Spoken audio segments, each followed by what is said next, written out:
Hello दोस्तों, नमस्ते, सत श्री अकाल, आदाब, कैम छो। आज हम आज एक नई कहानी को लेकर आज की कहानी शुरू करने से पहले एक बात कहना चाहता हूँ कि अगर आपके पास कोई भी कहानी, ऐसा किस्सा है जो इंसानी दुनिया और मायावी दुनिया को एक दूसरे के साथ जोड़ता है, तो प्लीज़ नीचे दिए गए मेल एड्रेस पे या रिकॉर्ड फॉर्म में ज़रूर शेयर करें। तो चलिए शुरू करते हैं। आज की स्टोरी मन्नू की तरफ से होने वाली है। सबसे पहले उनके परिवार के बारे में जान लेते हैं। मन्नू और छोटे भाई, उनके माँ बाप के 2 बेटे हैं। एंड मन्नू और उनके भाई के बीच में 12 साल का फ़र्क है। फैमिली बहुत बढ़िया समय काट रही थी। उनका कहना है कि वो 10 जो ज़िले हैं उसमें काम कर चुके हैं। एंड उनके भाई का नेचर जो है ना, उनसे बहुत ही अलग है। मतलब अगर जो मन्नू है, उनका नेचर बहुत शांत है, तो उनके भाई का स्वभाव उतना ही उससे अपोजिट, जैसे उनकी किसी के साथ बनती नहीं थी। बहुत वायलेंट नेचर के हैं वो। अगर उनके साथ किसी की लड़ाई हो जाए तो वो सेकंड्स में उसे मारने पे आ जाते हैं। तो सही टाइम रहता, दोनों भाइयों की शादी हो चुकी थी। मन्नू के 3 बच्चे थे और उनके छोटे भाई के 2। तो जिंदगी बढ़िया कट रही थी। फिर बात आती है 2018 में। उनको एक कॉल आता है कि उनके छोटे भाई का जो है बहुत बुरा एक्सीडेंट हुआ है। एंड वो एक्सीडेंट जो हुआ था वो हाईवे पर हुआ था। उस एक्सीडेंट में एक जो लेडीज़ है, उनको बहुत बुरी इंजरी हुई थी। मतलब उनको चोट जो थी, बहुत अच्छे खासे लेवल की चोटें आई थी उनको। एंड यही सुनते मन्नू अपना सारा काम छोड़ के हॉस्पिटल की तरफ भागते हैं।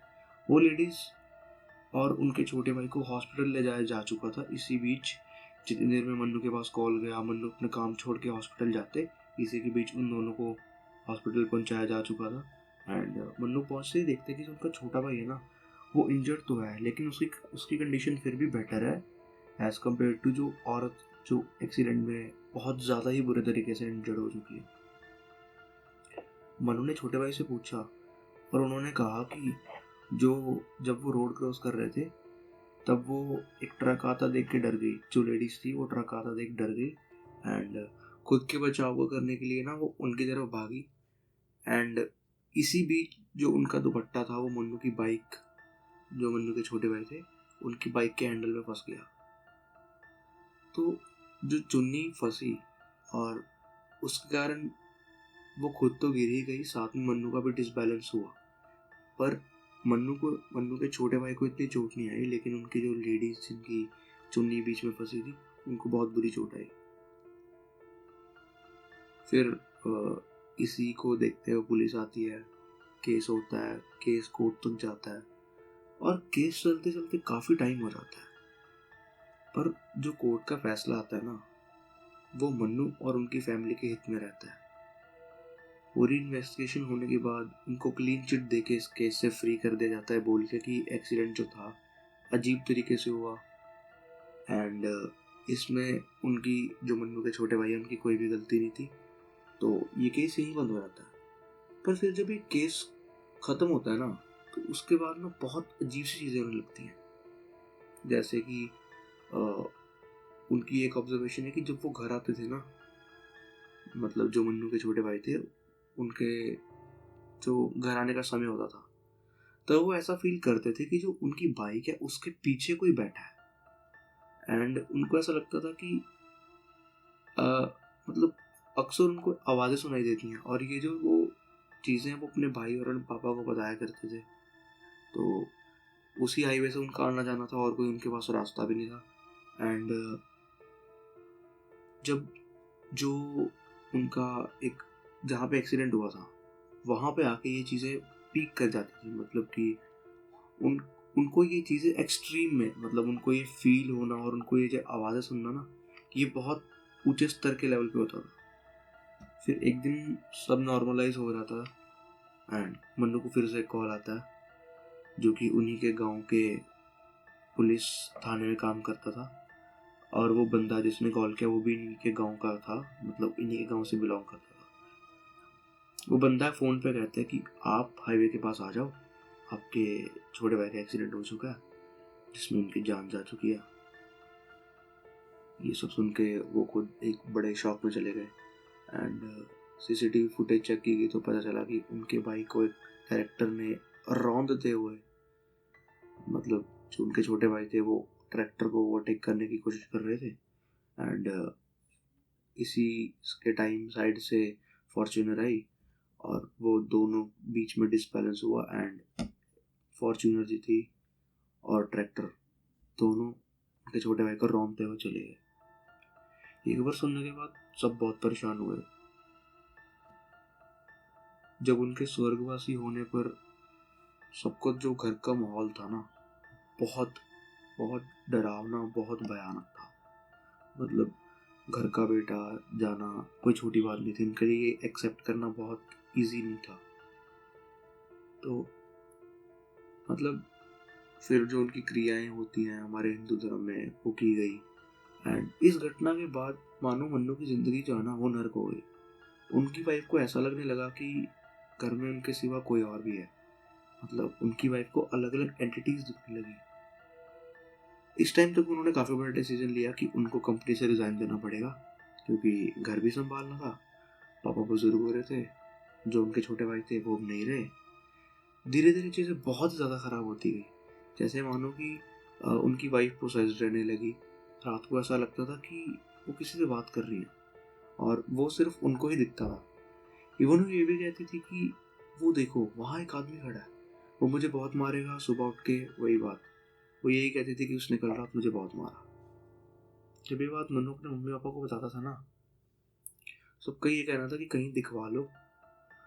पर एक साइड ये भी थी कि उनकी इन सब चीज़ों पर मान्यता जो थी ना वो बहुत कम थी, मानो ना के बराबर। तो जब ये पोजेशन वाला सीन था ना, तो ये उसको हमेशा नकार देते कि अरे कोई बात नहीं है, ऐसा नहीं होता, कुछ मेंटली तौर पे ही कुछ होगा, इसकी मानसिक स्थिति खराब होगी। तो कुछ एक साइड ये भी थी उनके घर में। मतलब धीरे धीरे हमें फिर पता चलता है कि जो पोजेशन का लेवल था ना वो बहुत ही ऊपर चला गया। मतलब हर छोटी छोटी चीज़ पे उनकी वाइफ जो थी उन पे शक करने लगी। मतलब घर में टोका टाकी इतनी बढ़ गई कि उनके घर का जो माहौल था ना वो खराब रहने लगा और जिंदगी नर्क बन के रह गई। इसी बीच वो अपनी जॉब के लिए अप्लाई कर रहे थे।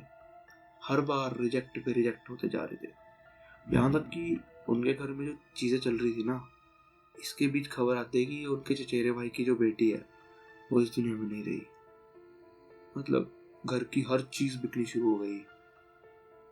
इवन कि जब वो खाने बैठते थे तो उनकी छोटी से छोटी बात पर लड़ाई हो जाती थी।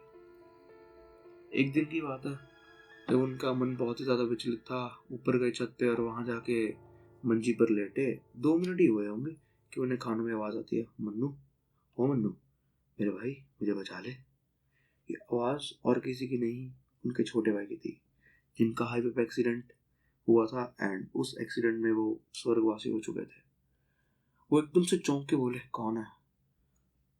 उन्होंने देखा कि एक काली परछाई 6-7 फुट की उनके ऊपर ऐसे टूट पड़ी और इसका जो दर्द था ना वो इतना भयानक था जैसे पेट में किसी ने खंजर उतार दी हो बहुत सारे।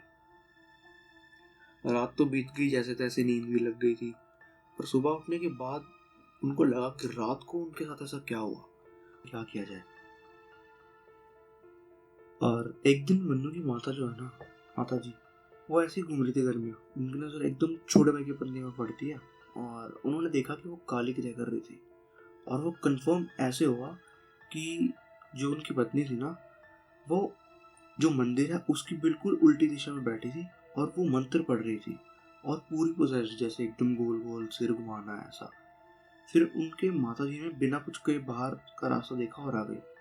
उन्होंने वहाँ पे इसलिए कुछ नहीं कहा क्योंकि फिर वो मतलब ऐसा सोचते कि मोहल्ले में क्या बदनामी होती, क्या इज्जत रह जाती कि पति के जाने के बाद पत्नी को एकदम परेशान कर दिया। तो इसलिए जो थी वो वहाँ से उन्हें कुछ बिना कहे आ गई। एंड फिर उन्होंने पता करवाया किसी को कि हमारे घर में चल क्या रहा है।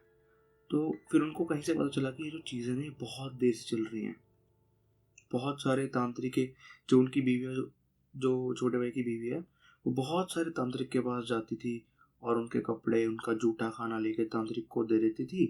धीरे धीरे समझ आने लगा कि छोटे भाई की जो पत्नी थी ना वही इसके पीछे जो कल्प्रिट है। फिर उनको धीरे धीरे राज पता चलने लगे। तो धीरे धीरे पता चला कि जो मन्नू थे वो वशीकरण का शिकार हो चुके थे। फिर जो 15 दिन पहले तक अपने बड़े भाई को बोल रहे थे, मन्नू को, कि उन्हें औरत दिखती है, अब वो क्या था, अब इसकी गुत्थी जो सुलझानी है वो। तो इसी के बीच मन्नू को अपनी वाइफ भी देखनी थी। वो भी धीरे धीरे ऐसा उनको लग रहा था कि ये बिल्कुल पागल होती जा रही हैं। वो भी उन्हें तांत्रिक के पास लेकर गए, इतने डॉक्टर के पास लेकर गए, पानी जो पैसा जो है ना वो पानी की तरह बहा दिया, पर कोई फर्क नहीं पड़ा उनकी सिचुएशन पर। और फाइनली एक ऐसे तांत्रिक मिले जिसने बताया कि जो आपका घर कभी ठीक नहीं होगा। और उसका रीज़न ये था कि जो उनके घर में है ना, किसी उन्हीं के घर के बंदे ने मिट्टी उठा के काला जादू करने वाले तांत्रिक को दिया था। जो आपके देवता है वहाँ से हटवा के किलित करवा दिए गए हैं, और जो घर है ना वो प्रेतों को दे दिया गया है। मतलब जो उनके पितृ थे उनको हटा के उनकी जगह प्रेतों को दे दी गई है।